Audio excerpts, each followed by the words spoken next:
Okay, so before anything else, the first question I'm going to address is the title of this video.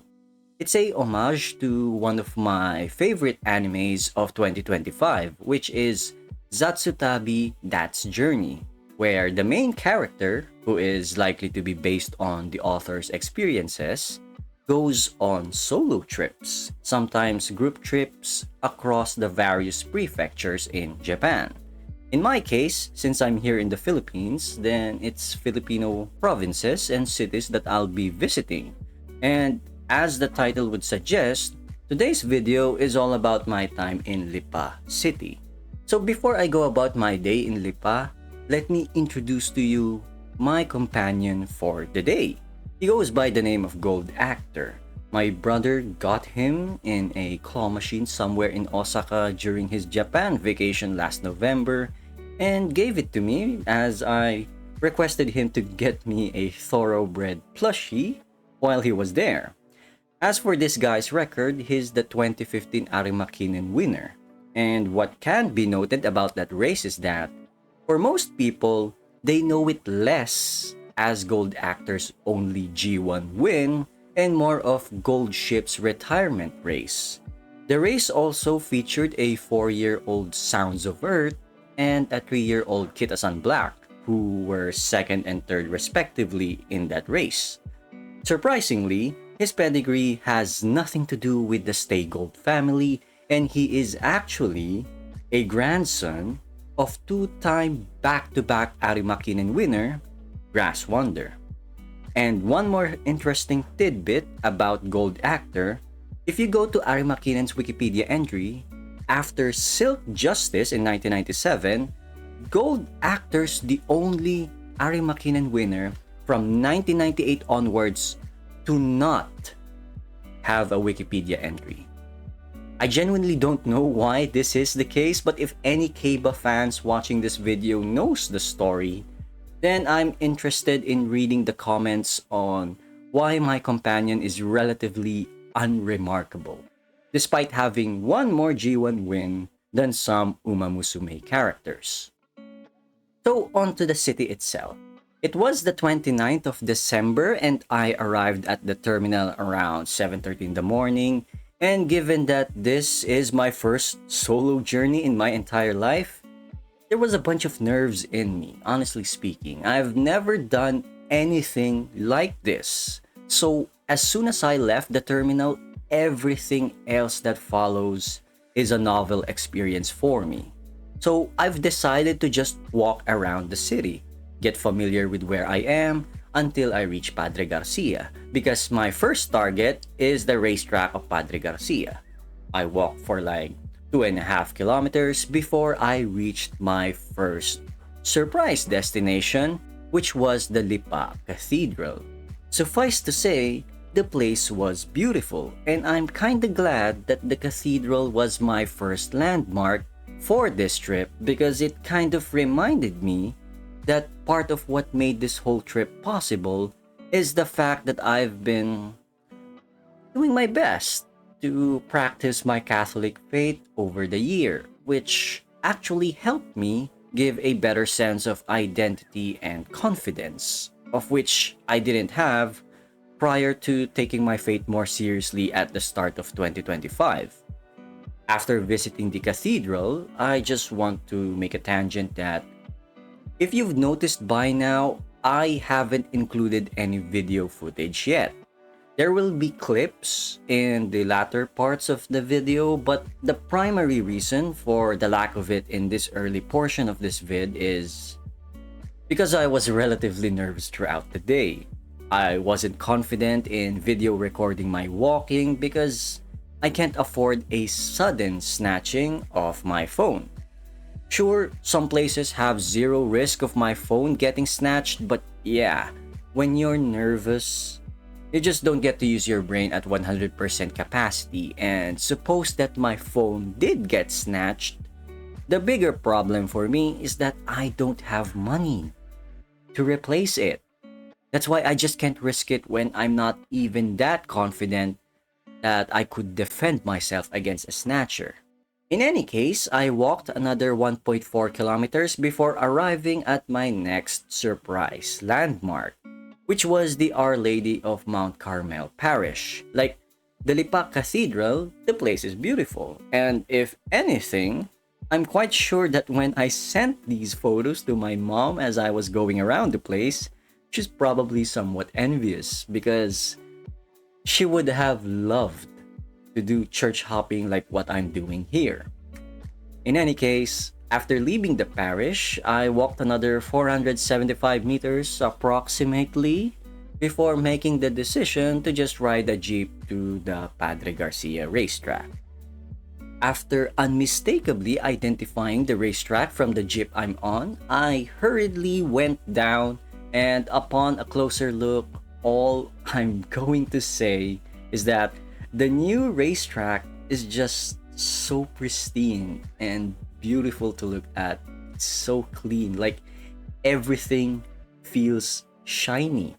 Sure, it's around quarter to 10 a.m. when I arrived here, so the sunlight helped, and it being the first racetrack I've ever seen in person added some bias, but come on, cut me some slack.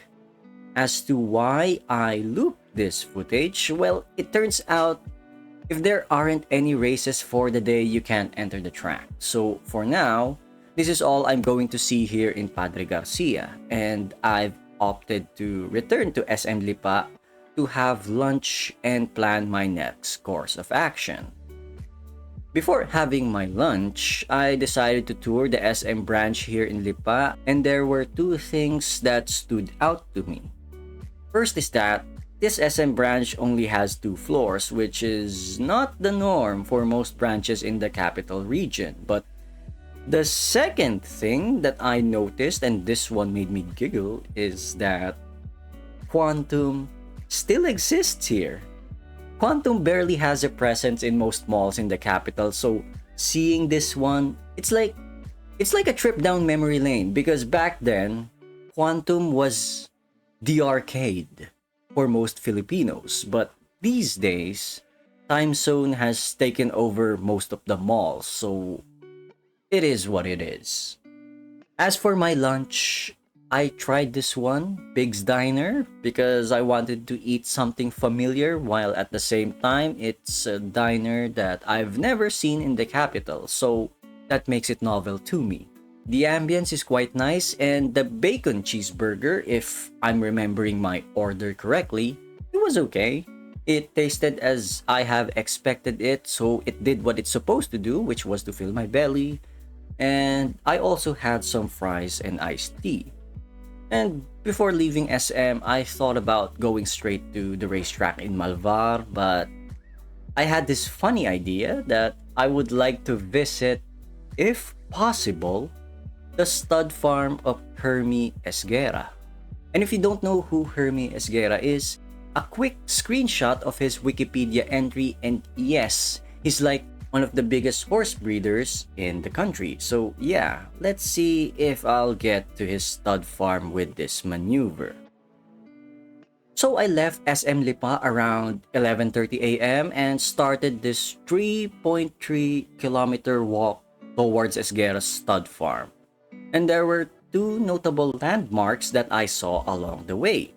The first was the Bahay Pamahalaan ng Lipa, or in English, the City Hall of Lipa, and I just found the architecture to be quite interesting, the arches in front of the building, because at least in the capital region, I don't see them construct government buildings like this anymore, so there's that.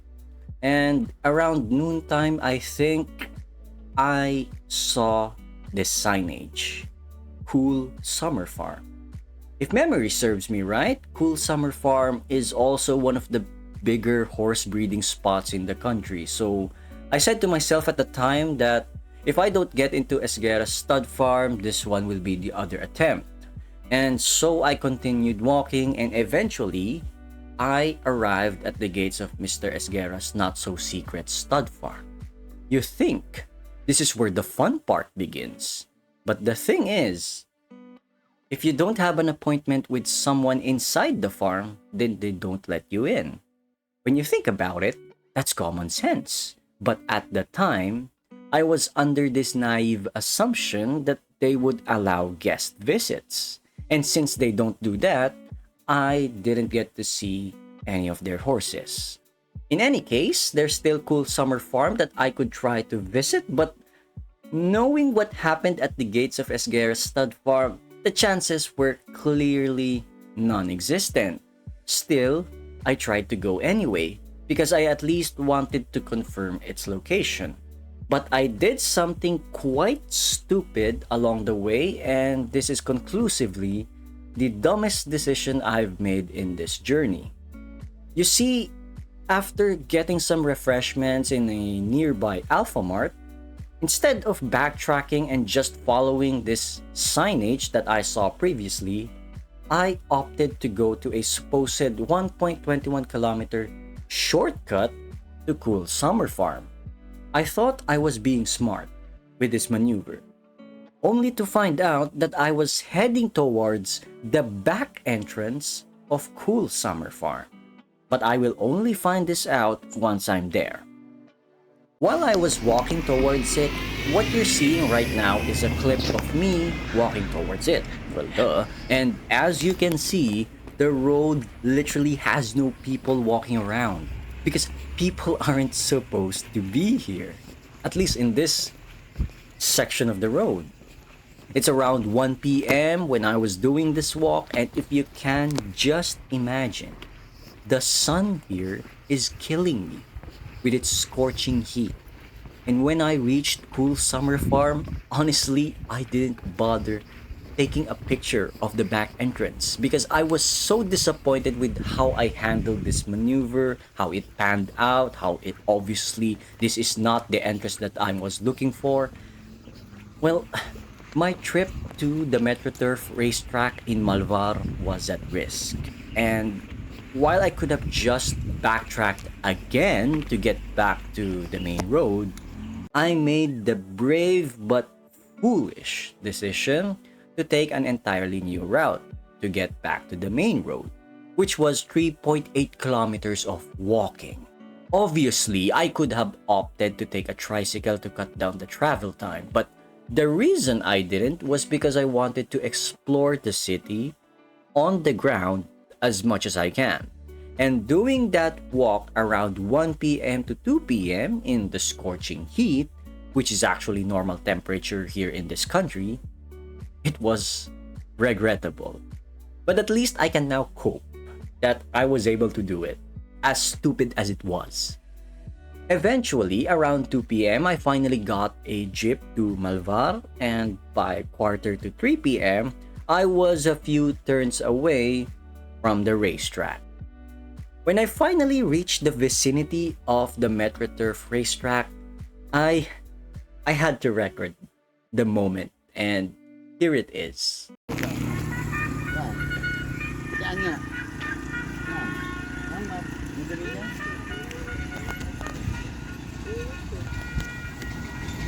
And really, I was internally fanboying at this moment because until this moment, that trumpet sound that you heard in the clip, I've never heard it before being used the way it should have been used, like this one. And hearing it as I was approaching the track, I could hardly contain my excitement as a guy who's been a horse racing fan since I was a kid. And as for what the track looks like up close, here is my footage of it. As you can see, it really looks nice to the point that MetroTurf's live stream of the races really needs to improve because their video quality sucks, no cap.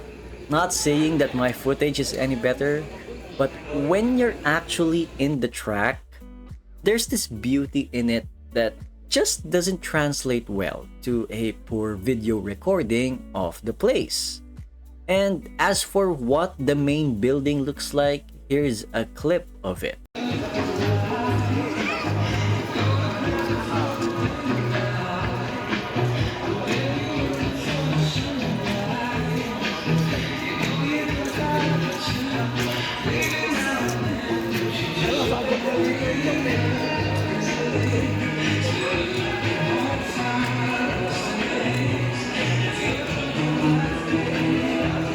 What I actually didn't expect when I got here was that there's a lot of families attending the races.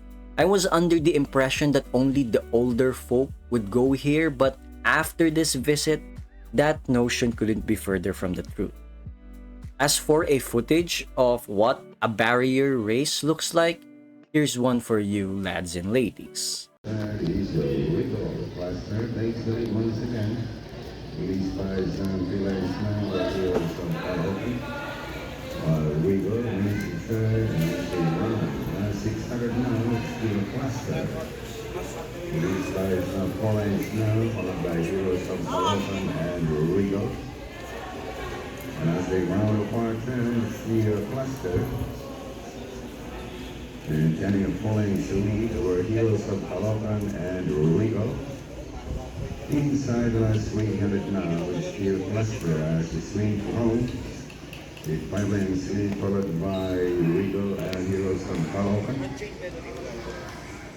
As the last 200 now, it's the cluster. By some 4 lanes followed by Heroes of Calhoun and Regal. And finally, cluster. Heroes of Malvar and Lipa.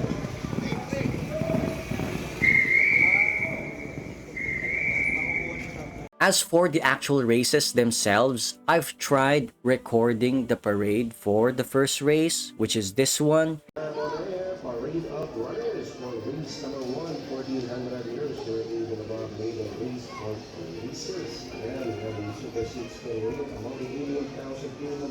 But here's the thing. I immediately realized that I hate doing video recording while I genuinely wanted to see the horses and just enjoy the moment.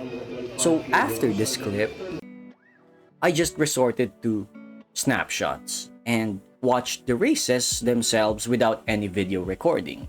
And honestly, it was the best decision for me, as I found myself so immersed into the sport that you know what it's like once the horses are finally in the stretch? It's like watching a cavalry charge, except the horses get faster and faster as they try to outrun each other. It was a moment of awe for me that while I would have preferred to video record the races, the fact that you can just watch the results here on YouTube. I added the links of the first 2 races that I watched in either the video description or the pinned comment. Just check which one is it. That fact is what finalized my decision to not record them. By 5 p.m., I've decided to head on home now because I'm not so sure as to how long the travel back to the capital would be, and I simply don't have the funds to do like a hotel stay for the night. No, I can't do that. I have to go home by, even though it's late evening, I just need to get home. And I'm gonna be real here. I actually hated that moment because I wanted to watch more horses. But if there's any consolation, I saw this horse on the way back having a quick shower.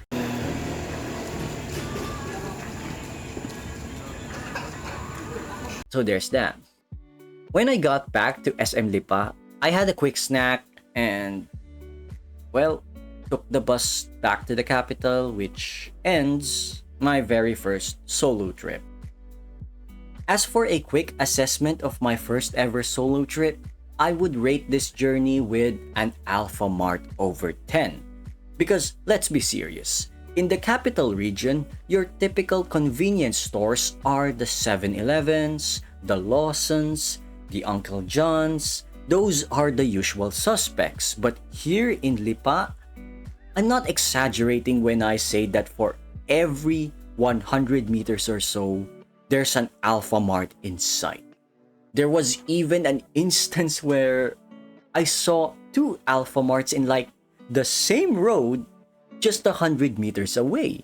It's insane how dominant Alpha Mart is in Lipa, that if you visited this city and not realize how many Alpha Marts there are in this city, I'm inclined to believe that you didn't visit the city at all.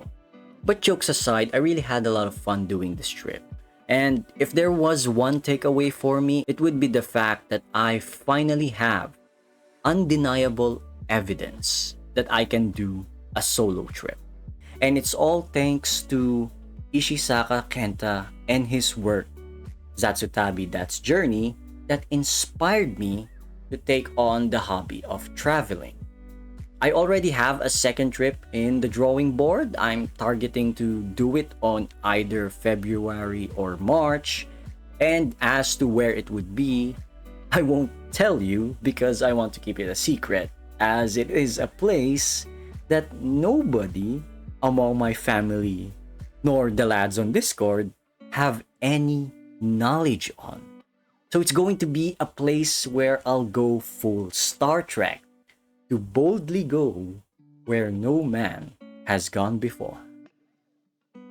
And yeah, I guess that's about it for this video. Until next time then, everyone.